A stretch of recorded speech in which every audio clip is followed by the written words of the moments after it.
Le film que je vous résume aujourd'hui est pris de faits réels. Il est presque 6 heures du matin. Pam, bénévole en recherche et sauvetage, se réveille pour se préparer pour la journée. Le ciel est extrêmement nuageux. Le vent souffle fort et la radio avertit d'une tempête imminente. Mais Pam l'ignore. Après le petit déjeuner, Pam rassemble tout son équipement d'escalade, s'assurant qu'il ne lui manque aucun article en cas d'urgence, puis quitte la maison en regardant une photo de ses filles décédées. Son prochain arrêt est le restaurant local. Le propriétaire, Dave, n'aime pas l'idée que Pam monte seule sur le mont Washington. D'autant plus que les téléphones n'ont pas le signal là-bas. Mais après 30 ans à parcourir ces sentiers quotidiennement, il est déjà à la retraite et ne peut pas être son chaperon. Il rappelle également à Pam les prévisions météorologiques inquiétantes. Mais ce n'est toujours pas suffisant pour la faire changer d'avis. Aujourd'hui est un jour très spécial. Elle ne peut donc pas annuler ce voyage. De plus, les montagnes sont une meilleure thérapie. Elles écoutent mais ne répondent jamais. Ensuite, Pam se rend au pied de la montagne et il est presque 7 heures du matin lorsqu'elle y arrive. Alors qu'elle se gare, elle rencontre 2 campeurs qui partent après avoir passé 2 nuits glaciales dans la région. Ils n'ont vu personne d'autre là-haut. Ce qui est bizarre car il y a une autre voiture garée à proximité. Une fois qu'elle a mis tout son équipement et laissé une carte de son itinéraire sur les essuie-glaces en cas d'urgence, Pam commence à remonter le sentier. Elle doit d'abord traverser une forêt et une rivière. Elle garde son esprit actif en citant le désert solitaire d'Edward Bay. Lorsqu'elle atteint enfin le chemin qui monte, elle enlève son pull pour être plus à l'aise, ne craignant pas du tout le froid. Toutes les pierres au sol rendent la randonnée plus difficile qu'il n'y paraît.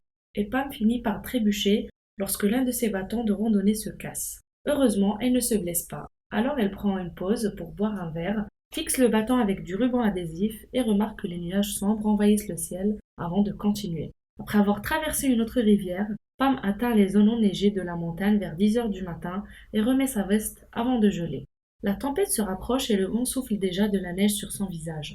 Mais Pam maintient son enthousiasme en prenant des pauses occasionnelles. Le chocolat chaud l'aide à rester au chaud et mettre des chaînes spéciales autour de ses chaussures facilitera l'escalade. À 10h30, le froid est si fort que Pam a mis tout son équipement. Et chaque fois qu'elle fait une pause, elle doit s'asseoir derrière des rochers pour ne pas être emportée. Lorsqu'elle commence à gravir le dernier tronçon, elle tombe sur un tas de rochers construits à dessein et remarque une ombre au sommet de la montagne.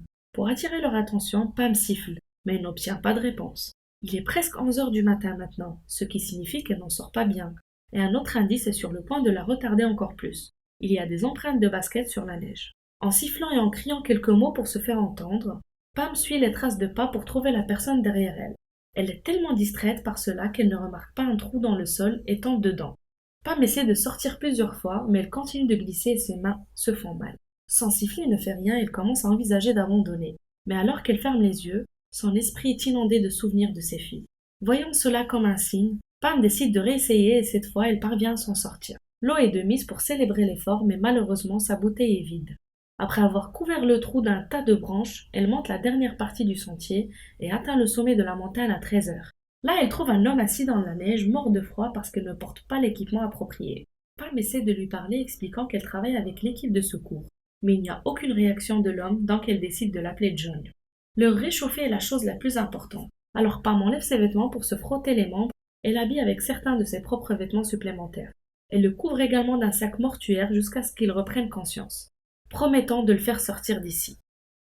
À 1h38, le duo a commencé à descendre la montagne. John peut à peine marcher et Pam doit venir le chercher à chaque fois qu'il trébuche. Une fois qu'il a retrouvé plus de clarté d'esprit, John commence à dire qu'il ne peut pas revenir en arrière et essaye de retourner au sommet de la montagne. Alors Pam doit faire un effort supplémentaire pour le tirer. Vers 15h, ils sont sur le point d'atteindre le bord d'une falaise. Alors John utilise le peu d'énergie dont il dispose pour courir et faire ce qu'il a en tête. Heureusement, la neige amortit sa chute, mais il se blesse à la jambe lorsqu'elle heurte un rocher. Pam refuse toujours de le laisser derrière et l'aide à sortir de la neige, faisant crier John dès qu'elle touche sa jambe. Une demi-heure plus tard, le duo a réussi à trouver les rochers assez gros pour s'asseoir et faire une pause. Pam doit empêcher John de manger de la neige car cela le déshydratera davantage, et essaye de le distraire en lui demandant s'il y a quelqu'un qui l'attend. John avoue qu'il a un chat nommé Cat, et Pam discute un peu des préférences des animaux de compagnie avant d'insister pour recommencer.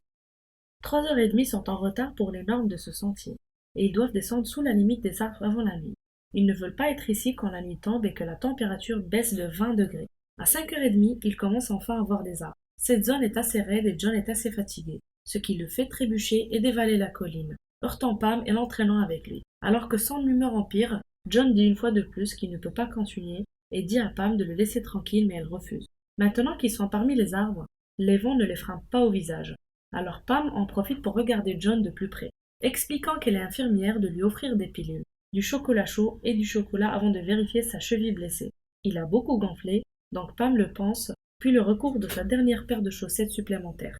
Voyant clairement la veste de Pam maintenant, John comprend enfin qu'elle fait partie de l'équipe de secours, mais il est déçu d'apprendre que l'absence de signal ici signifie qu'il y aura beaucoup d'hélicoptères et de secours à venir. Pensant qu'ils n'y arriveront pas, John se met à pleurer, mais Pam lui promet encore une fois qu'elle le ramènera à la maison. Marcher dans la forêt ne s'avère pas aussi facile qu'il le devrait, à cause de la cheville de John, et Pam doit l'empêcher de s'endormir. Au moment où ils atteignent la rivière, John peut à peine marcher. Il doit donc traverser l'eau en rampant sur un arbre tombé. Malheureusement, John et l'arbre sont mouillés et glissants, ce qui fait que John tombe dans la rivière et est entraîné par le courant. Pam suit le chemin à côté de la rivière, atteignant l'embouchure à 6h10, ce qui signifie qu'il fait déjà assez sombre. Pensant qu'elle a joué, Pam se met à pleurer, mais un bruit d'alerte de quelque chose dans l'eau. C'est John, qui est à peine inconscient, qui s'accroche à un rocher. Pam n'hésite pas à entrer dans l'étang pour traîner John et le serrer dans ses bras, car les deux admettent que cela a été assez effrayant. À 7h13, le duo peut voir la route au loin, et Pam encourage John à chanter pour oublier la douleur qu'elle l'aide à marcher. En fait, elle aime la chanson qu'il choisit car elle lui rappelle ses filles. À 10h44, après que John ait mis le sac pour rester au chaud, le couple traverse la forêt lorsque Pam voit une voiture rouler sur la route. Elle court après pour essayer de l'arrêter et demander de l'aide, mais malheureusement elle n'est pas assez rapide. John panique, pensant qu'il a été abandonné, alors quand Pam le retrouve, elle doit le convaincre une fois de plus qu'ils doivent continuer à bouger. Il est presque 11h30 quand ils atteignent enfin les voitures. Pam laisse John appuyer contre le coffre pendant qu'elle démarre la voiture et allume le chauffage. Mais au lieu d'attendre, elle ne peut rien faire pour l'arrêter, alors Pam rentre chez elle et prend rapidement soin de son corps. Après un arrêt aux toilettes, elle enlève ses vêtements mouillés et fait une descente dans son réfrigérateur, ce qui finit par la faire une sieste sur le sol de la cuisine. Lorsqu'elle se réveille un peu plus tard, elle prend un bain chaud et se permet enfin de pleurer à tue-tête. Cette nuit-là, Pam rêve du jour où elle a perdu ses filles. Elle a été réveillée par une odeur étrange, et dès qu'elle s'est rendue compte qu'il s'agissait d'une fuite de gaz, elle a ouvert la fenêtre pour respirer proprement.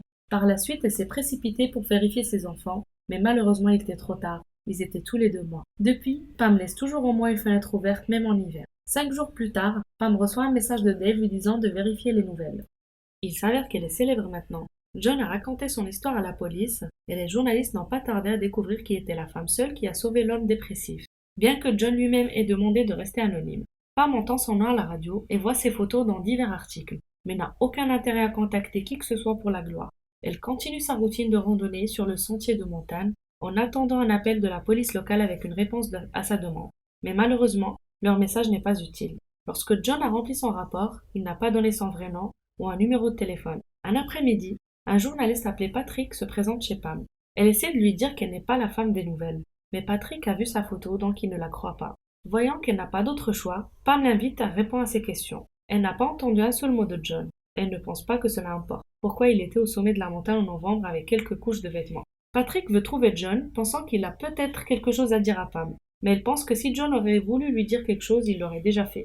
Quelques jours plus tard, Pam se rend au restaurant de Dave et trouve John qui l'attend. Il lui rend ses vêtements, lui demande de continuer à appeler John et commente que sa cheville guérit bien. Ensuite, il explique enfin ce qu'il faisait au sommet de cette montagne. Il y a 1 an, John a perdu sa petite amie et il a commencé à avoir du mal à se représenter son visage, même s'il peut le décrire. Il a également commencé à se demander ce que signifie mourir et où vont les morts. Lorsque Pam l'a trouvé, John était retourné à la montagne pour chercher sa fille et s'était rendu compte qu'il n'avait pas besoin de chercher, il n'avait qu'à attendre, elle viendrait le chercher.